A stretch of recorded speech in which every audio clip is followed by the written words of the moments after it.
इतना ध्यान नहीं जाता जितना बारिश के बावजूद भी। और जब श्रीनगर में बारिश होती है तो ठंड भी बढ़ जाती है।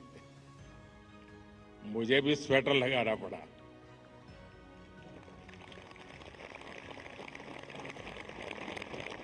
आप लोग तो यही के हैं, आप आदी हैं, आपके लिए कोई तकलीफ का विषय नहीं होता है।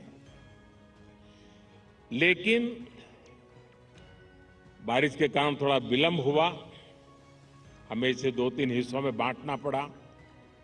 उसके बावजूद भी विश्व समुदाय को सेल्फ के लिए और सोसाइटी के लिए योगा का क्या महात्म्य है, योग जिंदगी की सहज प्रवृत्ति कैसे बने। जैसे टूथब्रश करना हमेशा का क्रम बन जाता है, बाल संवारना हमेशा का क्रम बन जाता है, उतनी ही सहजता से योग जीवन से जब जुड़ता है एक सहज क्रिया बन जाता है, तो वो प्रतिपल उसका बेनिफिट देता रहता है। कभी कभी जब ध्यान की बात आती है, वो योग का हिस्सा है, तो ज्यादातर लोगों के मन में ऐसा रहता है कि कोई बड़ी स्पिरिचुअल जर्नी है,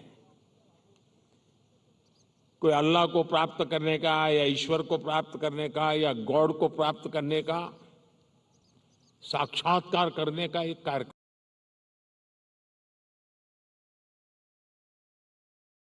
है।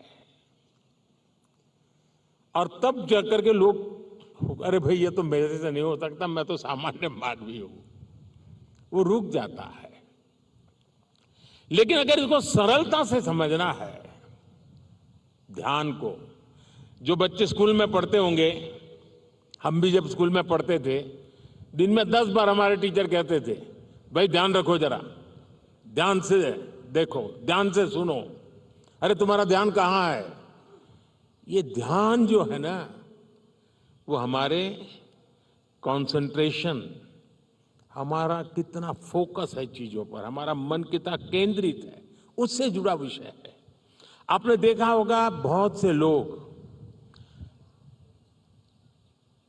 याद शक्ति बढ़ाने के लिए, मेमोरी बढ़ाने के लिए कुछ टेक्निक डेवलप करते हैं, टेक्निक सिखाते हैं, और जो लोग उसको बराबर फॉलो करते हैं तो धीरे धीरे धीरे उनका मेमोरी पावर बढ़ता जाता है।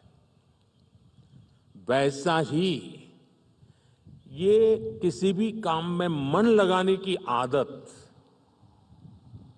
ध्यान केंद्रित करने की आदत, फोकस में काम करने की आदत उत्तम से उत्तम परिणाम देती है, स्वयं का उत्तम से उत्तम विकास करती है, और कम से कम थकान से ज्यादा संतोष मिलता है। एक काम करते हैं लेकिन 10 जगह पे दिमाग भटकता है तो उसकी थकान होती है।